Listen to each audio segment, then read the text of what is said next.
Food prices started rising rapidly during COVID, and since then, food inflation has slowed, but prices are still going up. That is despite promises from then candidate Donald Trump that he would get food prices down if elected. They were talking about the newest hit to the American economy. We now have tariffs on cabinetry, semi-trucks, and what was the third one?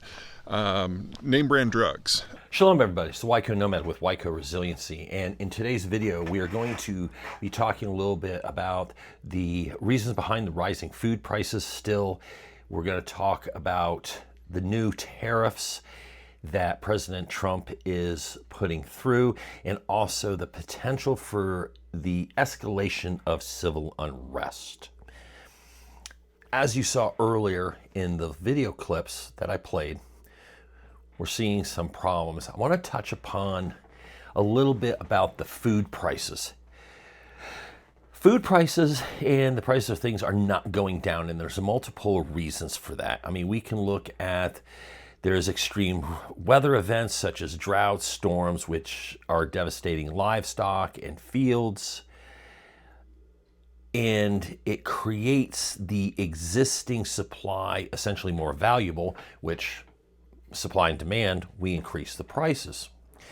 There's increased costs, which is related to the weather problems, the rise in production costs for farmers, and they're passing on those prices to us. One example is if the farmers are bringing in more American workers to work the fields, they're going to pay them a higher wage, therefore your food prices and everything are going to go up. That's a really ugly way to look at it, because that essentially means they were paying immigrant wages less than American wages, doing the same work, but because they're an immigrant. And I know some of you might be, well, they're illegal or legal immigrants.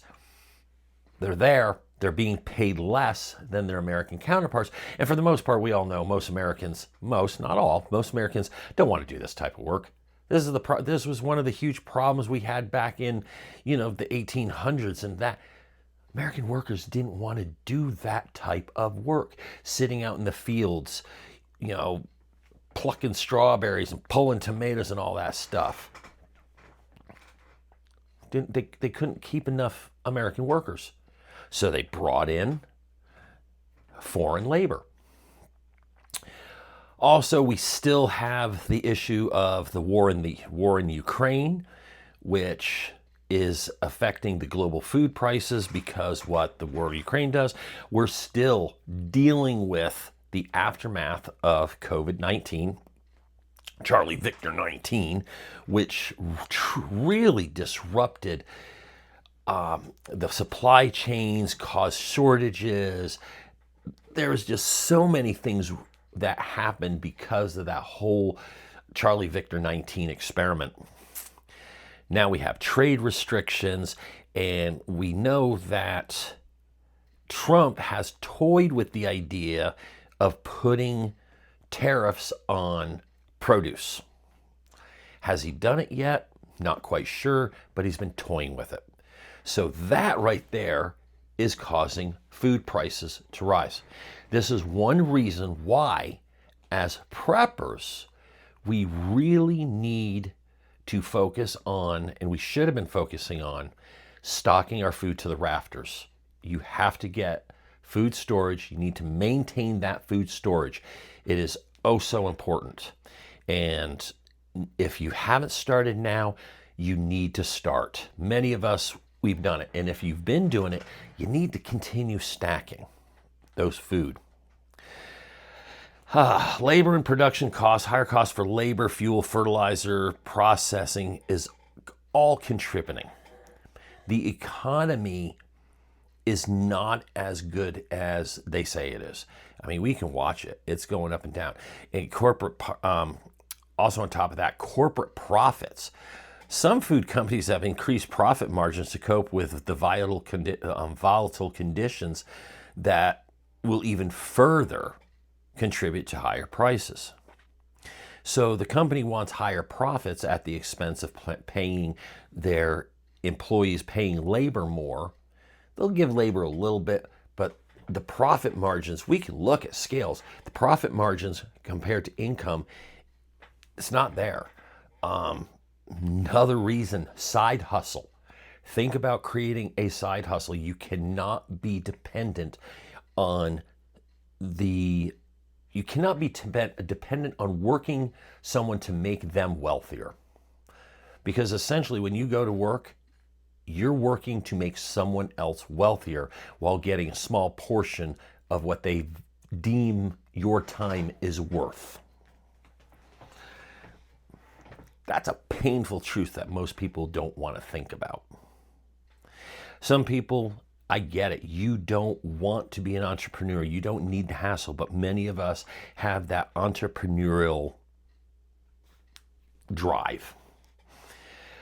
Also, we could look at the tariffs. The most recent tariffs are on cabinetry, and I have to agree with Peter Zion about that one. Why cabinetry? But on the semis, on that, and that goes into the Jones Act. This is going to cause food prices to go up even higher. And then tariffs on name brand pharmaceuticals. We haven't built our infrastructure yet, the facilities to do this. We're burning down the house before we built the new house. And that's another reason right there, especially with your prescription medications and name brands. Plain and simple, Jace Medical. Use the YCO10 discount code. Order at least a year's worth of your prescriptions. So in the event that you cannot get your prescriptions because of the tariffs, at least you have a year's worth. And that's through Jace Medical. Also through Jace Medical, they have a brand new thing, long-term food storage through Jace Medical. Also your antibiotics. If you get sick, you can't get antibiotics because of the tariffs, now's the time to start thinking about that. Use the link in the description, YCO10, get your $10 off your order. Now, these tariffs, they keep coming in. They're just one after another after another. Some of them are sticking, some of them don't. They're up, they're down. This is volatility. Stock market does not like volatility. People don't like volatility. This is another reason why we have to pay attention and continue prepping. I know several people, Trump's in office, we no longer have to prep. We can slow down. No, you should have maintained, if not gone faster. Now, Portland is, well, we got Portland, Chicago. We have a lot of protests going on right now. I'm not going to throw civil unrest at it yet. We have protests. As you can see in the video, we have some. Meanwhile, months-long protests do continue at the ICE facility in South Portland. Ariel Sock has been reporting there for weeks and has much more from outside the building. Clips from the Portland protests. We have the blow-up furry brigade. I don't know what to call them. They're like the little inflatable T-Rexes, inflatable frogs and bunnies, and they're all bouncing around the ICE facility.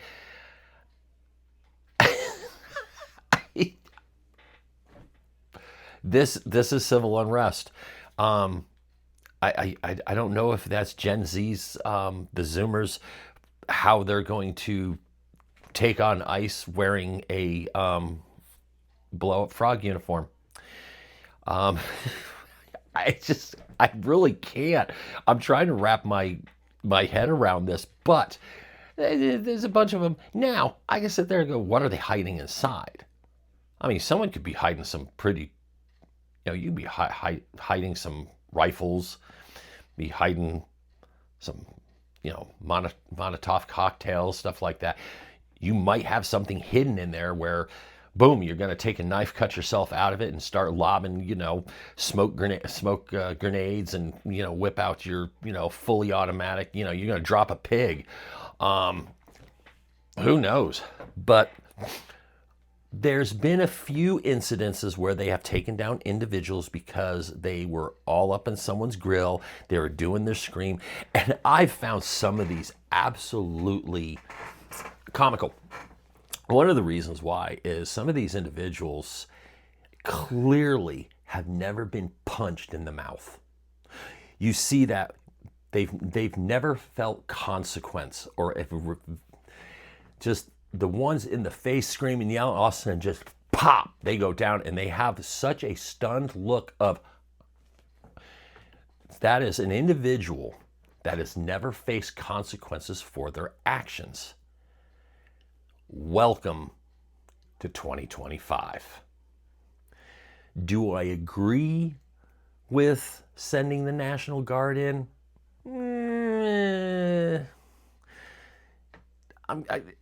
Like I said before, I think it's a Pandora's box. I think it is setting a very bad precedence. But we're there.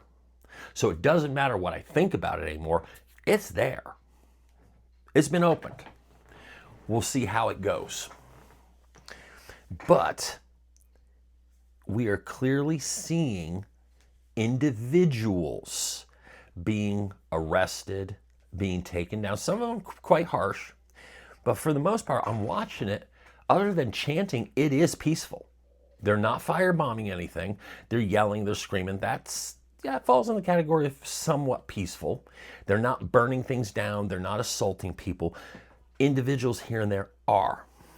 Now, I've seen more videos where the opposite side is showing up and they're taunting the other side. Now, this is where we can start seeing the growth of that physical confrontation going back and forth. Then you're going to see police getting involved, National Guard getting involved, and then that can escalate to even more. That can escalate to other cities. We're right there. We're right there on the precipice of civil unrest breaking out in some key cities. Chicago, Portland, maybe LA again. I think the LA ones have kind of toned down a little bit. It's usually always Portland. Now, that brings me to the point that you should be carrying. You do need to have security. You need to have a way of self-protection. And I'm not saying you're going to use this because you're going to go into the crowd and show them what for. Oh, hell no, don't be doing that. But do you have your handgun? Do you have your rifle? Do you train? And here's something, training. And this is where I want to lead with this. When you train, and me personally, I remember doing this. I would, get ready to go down to the range. I got my range bag. I got my handgun. I got multiple magazines. And I'm going to go down to the range. I'm wearing wearing a pair of 511 pants. I got my belt on, 511 belt. I'm just using that as an example. Actually, I do have a pair of 511 pants. But I see a lot of people wearing their range gear. They're all tacticaled out. They're going to the range. Cool. Awesome. I'm glad you're getting downrange. And they go up and they got the paper target. Pop, pop. Pop, pop. Awesome. Putting a sticky note on there, making sure you're hitting just a sticky note, making sure you got a nice tight grouping, you don't have a spread. When is the last time you put on your daily wear? And let's take this for an example. I have to go to the office. When I go to the office, I have to wear a pair of khakis and a polo shirt. I have my messenger bag with me because that's where I keep my laptop. Or I have my backpack with me. It's not a tactical backpack. It is a more of a tech backpack. It's got a slot for my laptop. I got my cell phone. I got my charger. I got a pair of headphones. You know, we don't really do the big, I don't do the big headphones, you know. I got my little ear, you know, my headphones, my little earbuds. You know, have one in so I can hear. I don't do two because I want to be able to hear. I'm wearing a nice watch. Maybe I'm wearing some jewelry, a necklace. Wearing my beanie, or, you know, I'm wearing my little, as my mother calls it, my babushka. I don't think that's quite the name, but I'm wearing my head wrap. My, whatever you want to call this thing. I'm not dressed for the range. Do you train like that? Do you put on your everyday wear? And I know everyone's like, I got my everyday carry. I'm wearing my Vinkos jeans. I'm wearing my 511 shirt. You know, it's got the hidden pocket. I'm wearing a pair of Wranglers and a polo from Walmart. Now, my shoes, I'm actually wearing probably a pair of good boots because, you know, I believe in protecting my feet. Are you training like that? You got inside the waist belt. Because a lot of times, some of these indoor ranges don't let you draw. Stagnant, bang, bang, bang, bang. Are you going to an open range where you can have your inside? Are you training how you conceal? I hate inside the waistband. I hate it. I cannot get, because I can't get my jeans, they're falling down all the time. Don't like it. I wear outside the waistband.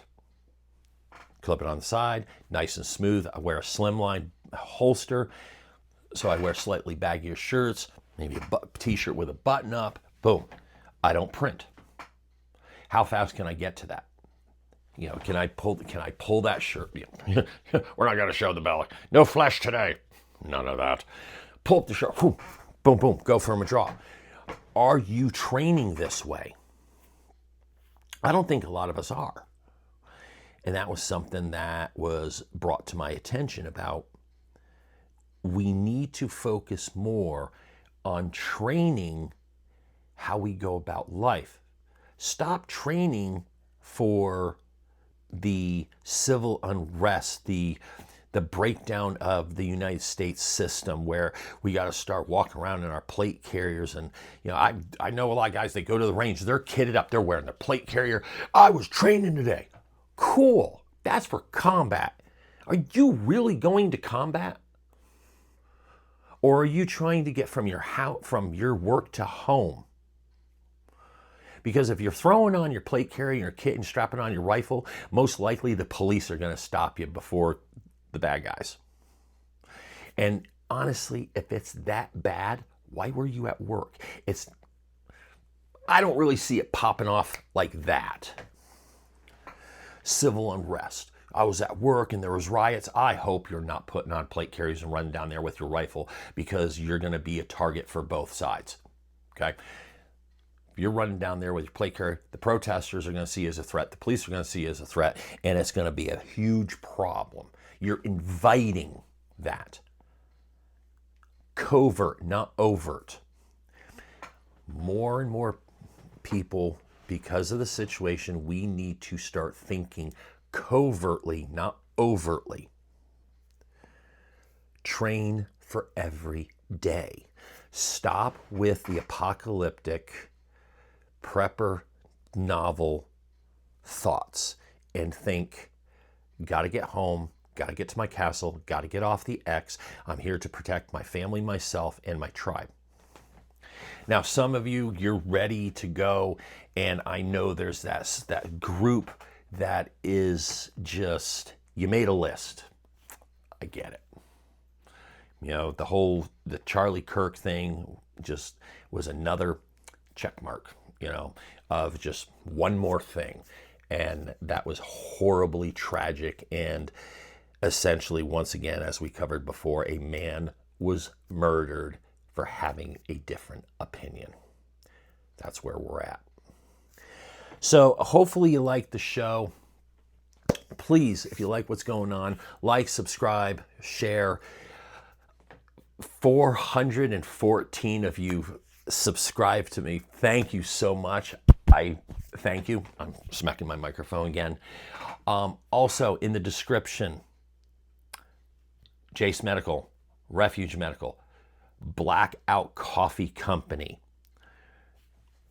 They're my affiliates. And I do have another affiliate, and we're going to go over that one next week. I'm going to have a nice little ad for them. I'm waiting for it because I want to show it off. I'm going to start adding a little couple other things that I think are kind of prepper related. You may not. I hope you do. I'm going to start doing more shorts because it seems a lot of you prefer the shorts over the long form. However, the shorts come from the long form. So with that, hopefully that works. Those of you that give me the thumbs down, thank you. That helps my algorithms just as much as a thumbs up because it means YouTube sees you watching. So honestly, man, if you want to put a thumbs down, put a comment of why. Why don't you like what I said? And if you're going to be vile and disgusting in your comment, I'll delete it. I don't play that game, homie. Plain and simple. But with that, everyone, thank you so much for watching. Shalom and blessings. And as always, watch your six. Till next week. Peace.